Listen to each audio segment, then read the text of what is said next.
मित्रों नमस्कार। पटना बिहार से मैं विवेक रंजन सोनभद्र अपने यूट्यूब चैनल विवेक सोनभद्र पर आपका स्वागत करता हूं। आज बात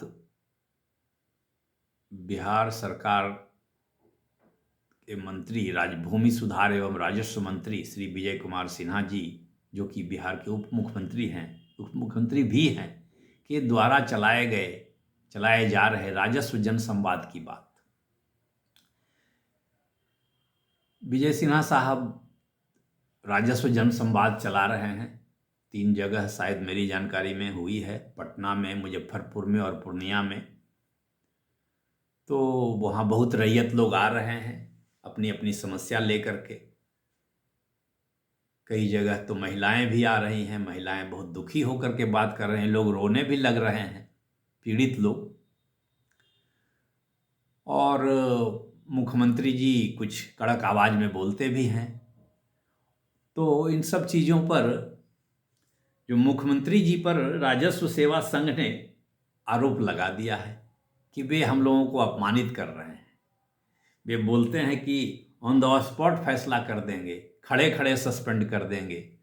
तो ये लोग बोल रहे हैं कि इससे विभाग की गरिमा को ठेस पहुंच रही है और बोल रहे हैं कि ये अपमानित करने का नजरिया है, अपमानित करने का तरीका है, ये अपमानित हो जाते हैं लोग।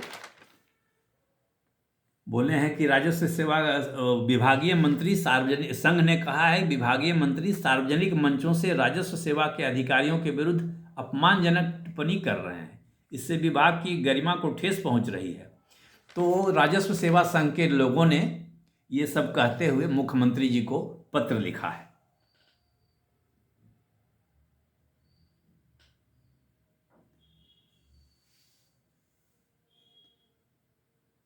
अब देखिए पत्र लिखा है तो क्या होता है। तो इस पर जो राजस्व सेवा संघ का जो आरोप है, इस पर मैं कुछ नहीं कहूँगा। वो तो अब मंत्री जी जो बोल रहे हैं, जैसे बोल रहे हैं, वो मैं उस पर भी मैं टिप्पणी नहीं करूँगा। लेकिन हाँ, पीड़ितों की समस्या है, ये तो है। राजस्व सेवा संघ के लोगों को यह भी चिंता होनी चाहिए कि पीड़ित को परेशानी क्यों हो रही है, क्योंकि अगर पीड़ित का काम नहीं हो रहा है तो विभाग की गरिमा को तो उससे भी ठेस पहुंचेगी। अब बताइए कि किसी का रसीद मैनुअली कटा है और वो कंप्यूटर में चढ़ा नहीं है, उसके लिए मैंने अंचलाधिकारी नूरसराय को पत्र लिखा, 1 महीने के बाद डीएम नालंदा को पत्र लिखा, लेकिन नहीं चढ़ा। तो इससे विभाग की गरिमा को ठेस पहुंचेगी कि नहीं पहुंचेगी? बाद में हमें उसके लिए लोक शिकायत अधिकारी के यहाँ कंप्लेन करना पड़ा और 2 बार हाजिरी लगानी पड़ी, तो वह काम हुआ, तो विभाग की गरिमा बची। अब बताइए कि जमीन बेची किसी और ने और जमाबंदी से घट गई किसी और की। अब इसके लिए सीओ के कार्यालय में गलती हुई, अब इसके लिए आपको अपील करना पड़ेगा। तो बताइए कि इसमें जो अपील करेगा, जिसके जमीन जमाबंदी से जमीन घट गई, उसका क्या दोष है? तो क्या इससे विभाग की गरिमा बच गई, गरिमा बढ़ गई? तो इन सब चीज़ों पर लोग क्यों नहीं ध्यान देते हैं कि विभाग की गरिमा को इन सब चीज़ों से भी ठेस पहुंचती है। अब मैं दाखिल खारिज का प्रमाणित प्रति निकालने गया तो फॉर्म भर करके, स्टाम्प लगा हुआ फॉर्म भर के दिया, तो उसका चिरकुट उन्होंने नहीं दिया, पावती, किसी प्रकार का पावती भी नहीं दिया। बोला सीओ साहब नहीं है, बिना उनसे पूछे पावती नहीं दे सकते। तो क्या इससे विभाग की गरिमा को ठेस नहीं पहुंचती है? तो लोगों को यह भी सोचना चाहिए कि विभाग की गरिमा अच्छे काम से बनेगी।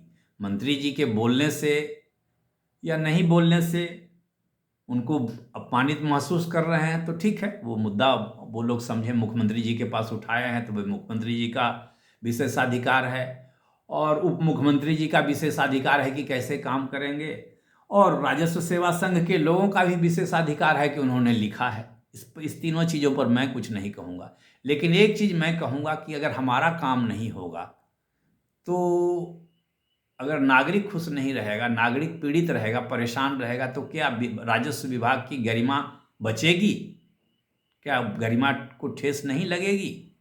ये प्रश्न है मेरी तरफ से।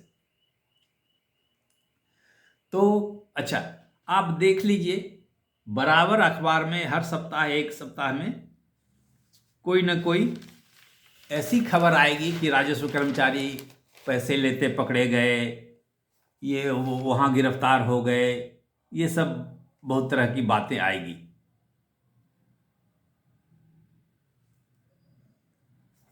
उस पर भाई मैंने पहले वीडियो बनाया है, बराबर कुछ ना कुछ होते रहता है।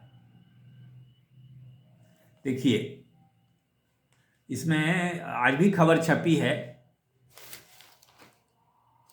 इसी दैनिक जागरण में, उसी पेज पर, जिस पेज पर यह खबर छपी है, राजस्व सेवा संघ ने मुख्यमंत्री को लिखा पत्र, विजय सिन्हा अपमानित कर रहे हैं, उसी अखबार में यह भी खबर छपी है कि डीईओ, डीटीओ, सीओ से लेकर आईएएस तक रहे एसबीयू के निशाने पर।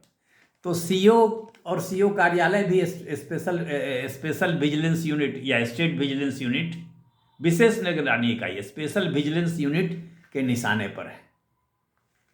तो इससे भी तो विभाग की गरिमा को ठेस पहुंच रही है। जब सीओ स्तर के अधिकारी इस विशेष निगरानी यूनिट के निशाने पर हैं, पकड़े जा रहे हैं, या उनके खिलाफ अभियान चल रहा है भ्रष्टाचार का, तो इससे भी तो गरिमा को ठेस पहुंचती है। तो इस पर सुधार हो, इस पर भी सुधार हो। मंत्री जी के बयान से दुखी हैं और उसमें सुधार चाहते हैं तो अच्छी बात है, लेकिन आचरण, भ्रष्ट आचरण से भी तो निजात मिले समाज को, तभी तो गरिमा को ठेस नहीं पहुंचेगी और गरिमा बढ़ेगी। तो ये और भी बराबर राजस्व, बराबर कुछ ना कुछ निकलते रहता है। और गरिमा को ठेस पहुंचने के लिए, जैसे देखिए, राजस्व एवं भूमि सुधार विभाग में मंत्री के नाम से मैंने 2 पत्र दिया है।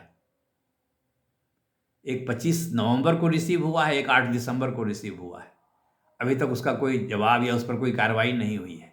सीओ को भी मैंने 2-4 पत्र दिया है, लेकिन कोई कार्रवाई नहीं हुई। ठीक है, मेरे पत्र में अगर कुछ दम नहीं है तो यह भी तो मुझे फ़ोन से या मेल से बताया जा सकता था कि नहीं, आपका पत्र बेकार है, पत्र देना उचित नहीं है, आप ये काम करिए, ऐसे करिए, वो करिए। क्या उनका कर्तव्य नहीं बनता है ऐसा कुछ करना? पत्र मिला उनको तो पत्र पर तो कोई कार्रवाई होनी चाहिए।